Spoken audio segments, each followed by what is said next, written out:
You are listening to the Hostage to the Devil podcast. Some listeners may find this content disturbing.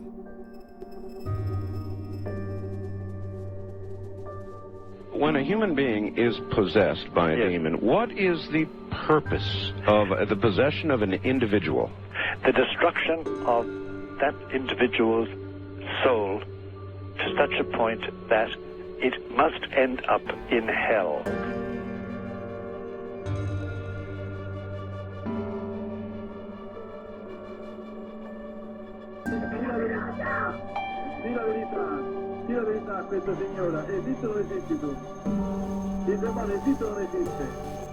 That if there is a demon in your life and he dictates your behavior, at least in one province of life, one area of life, he can only be expelled by direct confrontation.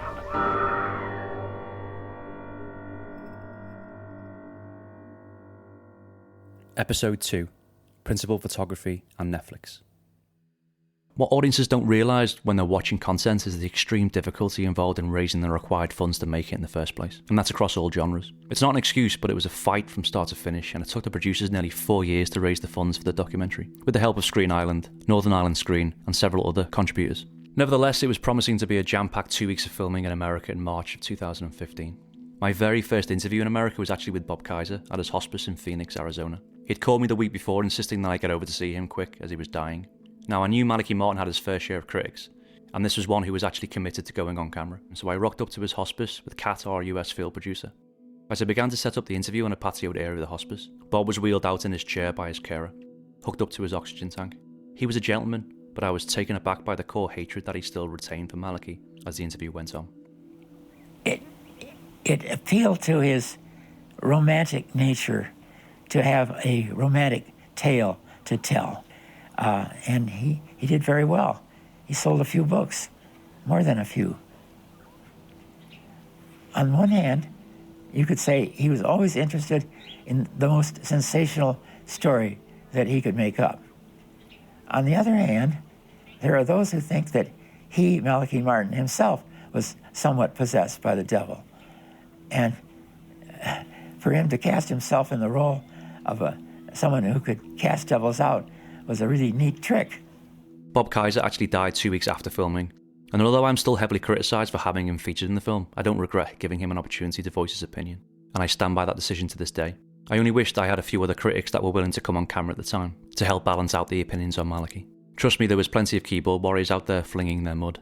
Misrepresentation, falsehood, and imagination going berserk, all in the elaboration and defense of a particular thesis. Well, you know what Ben Jonson said when somebody wrote similar words, or said similar words about a work of his? He said, "When a gentleman throws mud at me, I know he has only got mud to throw." As I was in the general area, it was only right to call in to see the legendary Art Bell at his house. We got there a bit early, so we parked up outside his grounds, and it wasn't long until a drone was flying overhead checking us out. After a previous attack on Art Bell's home, it was only right that he was taking precautions. Art Bell and his wife were extremely accommodating, and we moved into his home recording studio for the interview. I was blessed at what was about to happen, as Art hardly ever agreed to conduct interviews. Okay, Art Bell interview, take 1. I never met the man in person, but I interviewed him for countless hours on the radio. I was very fortunate, and we became close friends, and I don't think you could listen to Malachy and not have a strong opinion one way or the other. I would classify myself as an agnostic, but Malachy affected me deeply. He was aware of the full contents of the Third Secret of Fatima, and he shared some of those that I cannot share with you or anybody because I promised. What he did say, if you want something chilling, is that try and imagine the very worst thing that you can imagine. We live now in the day of ISIS and terrorism and people getting burned alive, and so one can imagine some pretty bad stuff. He said, imagine the very worst you can imagine, and then I will tell you that it's going to be much worse than that. So there are many things like that he said to me that will never leave my mind and will probably worry me to the grave.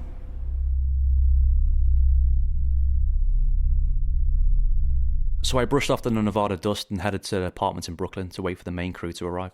This consisted of Chris and Paddy, our two producers, and director of photography Rory O'Brien. A pretty slimmed down team, which is how I like it. We filmed a lot with Robert during the first week of filming, and the east coast of America just had a massive dump of snow which looked absolutely beautiful on camera, especially when we travelled deep into the Connecticut woodlands, the home of Father Kumaswamy, the location of Father Martin's last exorcism of the 4-year-old girl. It also happened to be quite an emotional experience for Robert, who hadn't been back since the event happened nearly 16 years ago. Jesus. The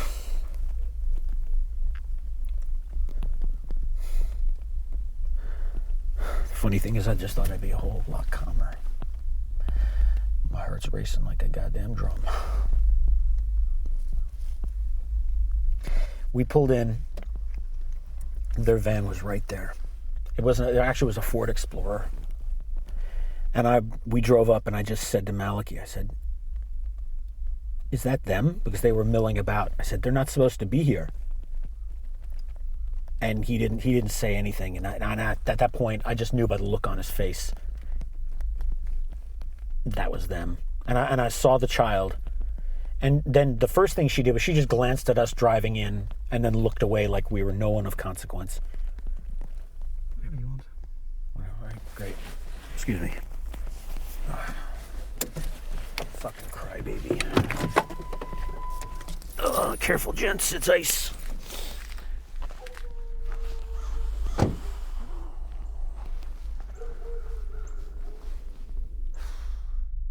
When we got back to the Brooklyn apartments and began to play back the footage, we noticed something interesting on the shots of Robert's Jeep arriving at the house. When I sped up the files from the two cameras, we noticed a large dark shadow in the woodline following the Jeep on its 5-minute journey from the top of the road to the driveway of the house. Now, the skeptical ones amongst us put it down to chance, but it was creepy as the shadow never went ahead of the vehicle. It always remained behind it.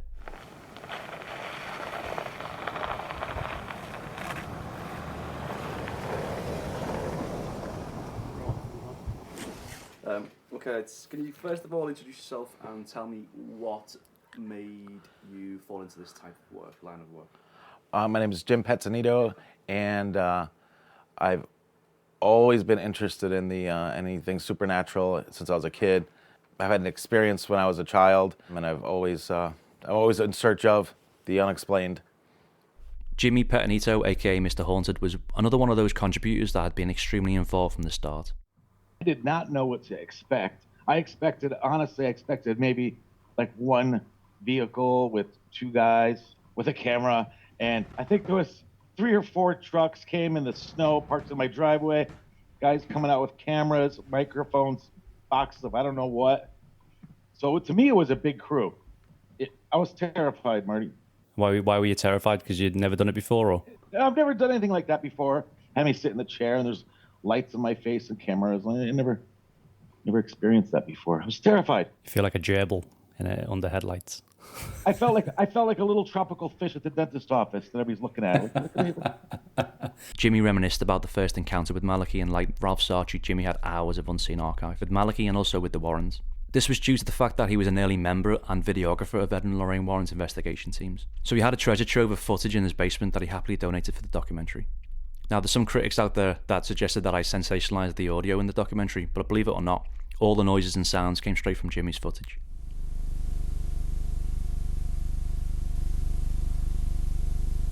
Jesus Christ, what is your name? Christ commanded you. I command my name is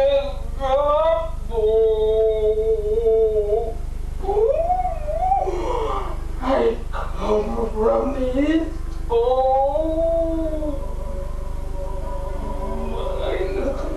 What is your name? I command you to tell me your name. In the name of Jesus Christ. No. And no longer torment Sandra. Tell me your name in the name of Jesus Christ. What is your name? Who are you? Christ commands you. What is your name? I command you, moreover, to obey me to the letter. I, who am a minister of God, despite my unworthiness. Obviously, I've thanked you before, but I want to thank you again. We literally could not have made that film without your material, and also Ralph Sarchi's archive as well, which was just invaluable, as you can see when you watch the film.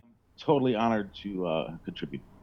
Ralph Sarchie had agreed to meet us in a cafe for his interview. It was during this film that we connected some of the dots with regards to what happened to the 4-year-old girl after Malachi Martin's encounter. It was believed then that Ralph and his own team had picked up the same case 4 years later.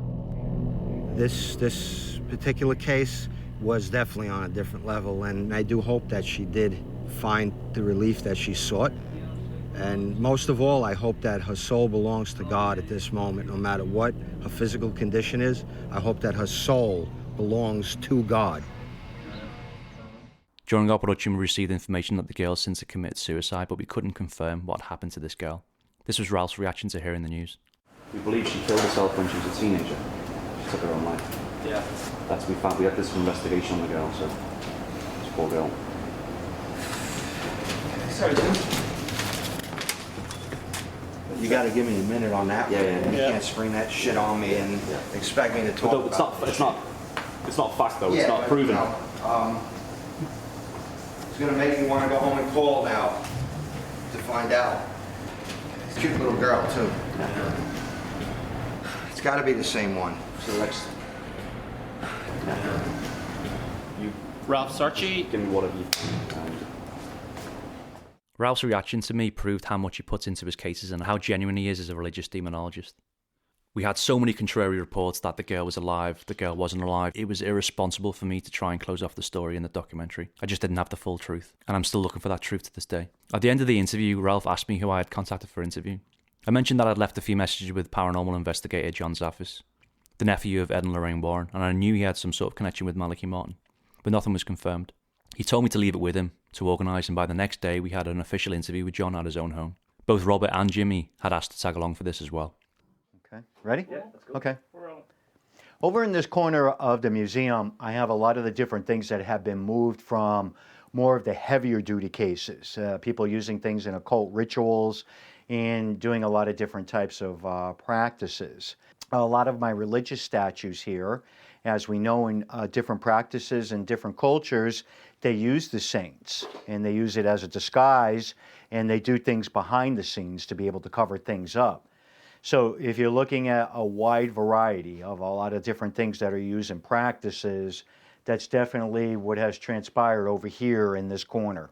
And there's actually dolls down here that people have done things with and attached things to it. Now, with this corner, the majority of the stuff is what I call deliberate attempt. What I mean by that, it's not just a haunted item where something attached to it. These things were deliberately summoned and done with ritual intent and attached to these items to cause some type of paranormal activity behind the scenes by giving these things to individuals, and they wouldn't even realize what was going on or what was happening. Amber and Maureen Gardner in Atlanta were interested to speak to us about Malachi Martin. And Cecile, Maureen's sister, was writing his biography, and apparently Malachi had sent her a shoebox full of photographs and memorabilia, and Maureen had this in her basement in Atlanta.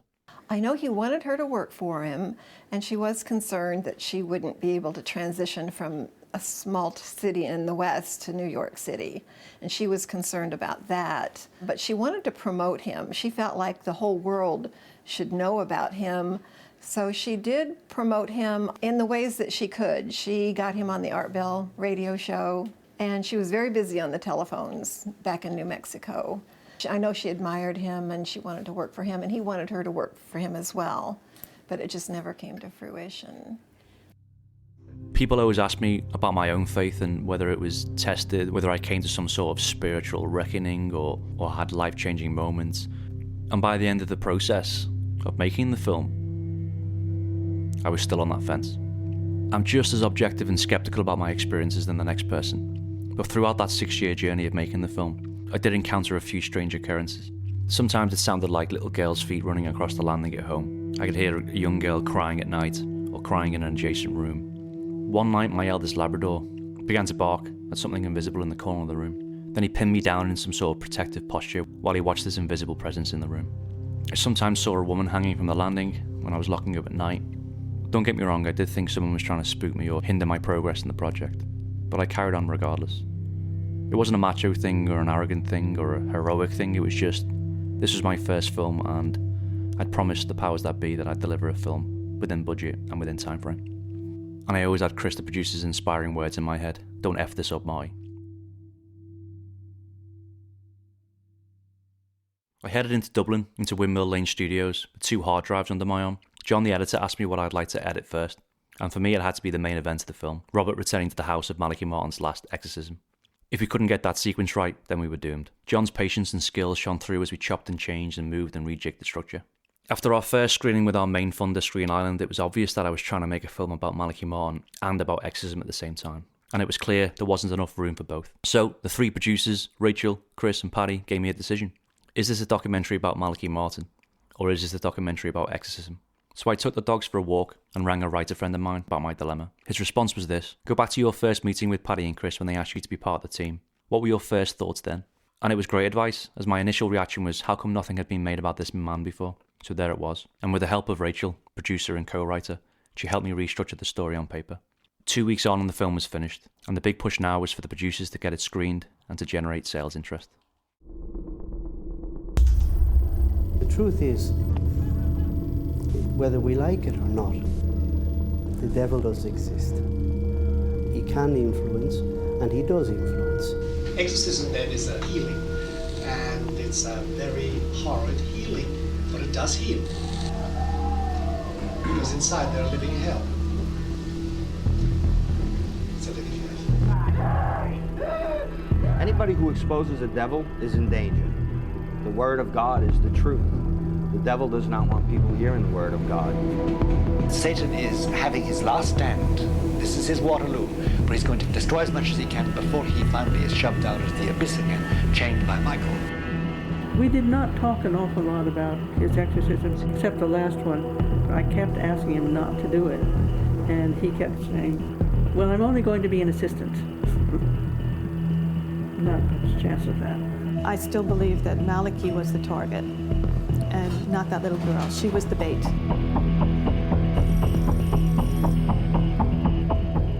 We're talking about a 4-year-old child. She was innocence personified. There was no reason why this kid should have been afflicted in this way. And he was called by Christ to do these things.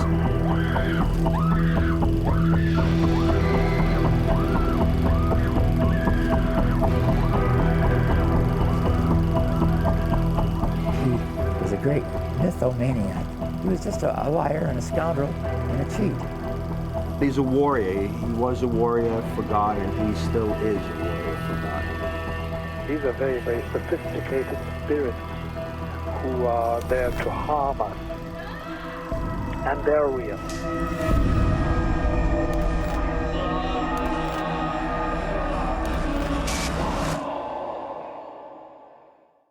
The world premiere of the documentary was planned for Friday the 26th of August 2016 at London Fright Fest Film Festival. So we were going to premiere at Fright Fest, and it was quite a big build-up for us. It was the festival that we had hoped to premiere at.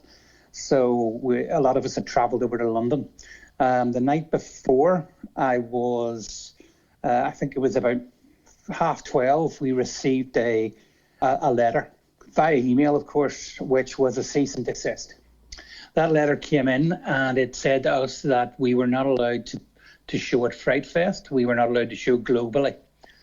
And that was because a producer in the US had approached us about 2 months before and tried to get the film rights off us. We had refused him the film rights, and he claimed then that night that he owned the life rights to John Zaffis, who was one of our interviewees. As it turned out, there was some sort of contract between them, but it wasn't life rights. So alongside our distributors at the time, we decided that we would go ahead, and we did. And never heard anything from him again. Now, there's no harsher critic than a horror audience, and the film was received with mixed reviews. And gradually it dawned on me that we totally had packaged the film wrong. If you were to watch the trailer, you would be inclined to think that the film was a horror doc, when in fact it was more biographical than anything. But as a filmmaker, you learn to take it on the chin. Let's fast forward to the Netflix sale, as the less I talk about our sales partners, the better. The 4-year worldwide Netflix license was sealed at Cannes, and the world premiere was scheduled for the 15th of January 2017. I was up at midnight on the 14th, refreshing the documentary section on my Netflix account. No sign of the film. Panic set in until I typed the title into my remote control. And there it was, in the deepest corners of their documentary section, under a subheading of satanic stories. And it was strange that they paid quite a lot of money for the license, but still made it difficult for you to locate the film. Anyway, it had a global distribution and all parties were happy. As a filmmaker, you need to have thick skin. And just like Malachi Martin, the film had mixed reviews. People loved the film or they hated it. I was criticised for being too sensational with the film, too biased, not sensational enough, too critical, not critical enough. I mean, it's a no-win situation, but it's important that you walk away from that edit suite feeling proud of what you've made, and we all were. I recently caught up with Chris and Paddy and asked them the same question presented in the documentary. Was Malachi Martin a truth teller or a sociopath? I mean, when we made the film, we were, it was a good 5-6 years in, and now it's maybe 10 years in after the film's been released, and still it is so hard to put a finger on the man and say exactly what he was. Was he telling the truth? Was he a sociopath or a complete liar? I think it's impossible to know unless you were in the room with him now, and even then in some of the interviews I've seen and heard, I don't think you'd know either. From our point of view, I guess some of it was true and some of it wasn't. The problem for us is we can't quite tell what that was. And I guess that's all in the mind of the audience for the doc or the reader of the book or whichever way you access Malachi's work. It's all up to your own personal faith as to whether you believe or you don't. He is an enigma, which is sort of mirrors religion in itself. You know, can you believe what's in front of you or can you not?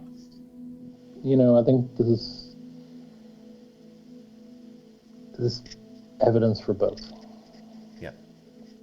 I think he lives in his own world. I don't know if we ever got really to the bottom of, his departure from the Vatican, and we're probably never going to get to the bottom of that. The church are not going to tell us. No. I don't think anybody can argue the fact that we met a lot of people who felt that he did them a lot of good. And that needs to be applauded.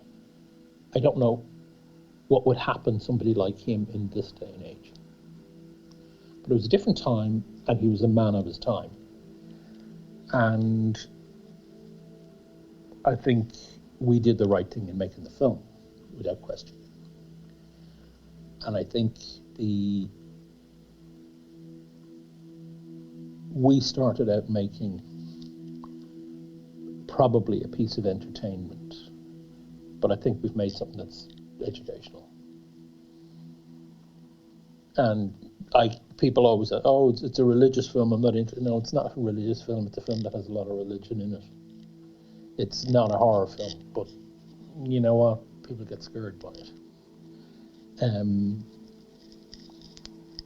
I think we did a job of work. Proud of it, very proud of it. I don't think when anybody starts making a film, they think that 5 years later they're still going to be doing the same film. And that certainly wasn't on our radar. Once you push the train off the top of the hill, you can't push it back up. Mm. And you need to be, it's the same for any creative project. You need to have the conviction to carry it through till the end. And the end of this wasn't going to happen in 2 weeks. Yeah. This podcast will give me an opportunity to play interview soundbites from contributors that we couldn't use in the film, and Malachi storylines that we were unable to go down due to the limited time frame that we had. Thanks for listening, and remember you can still watch our Hostage to the Devil documentary on Netflix until April 2021. We have a Facebook page too, so please give us a like and buy us a coffee over at buymeacoffee.com to help us keep this podcast going. And it would only be right to finish with the main man himself. If anybody has any coin of faith in their pocket, let them take it out and polish it up. We need to be on our knees in front of our Creator, and we need to acknowledge Him. We need positive acknowledgement of God, because the times coming on us are not going to be pleasant.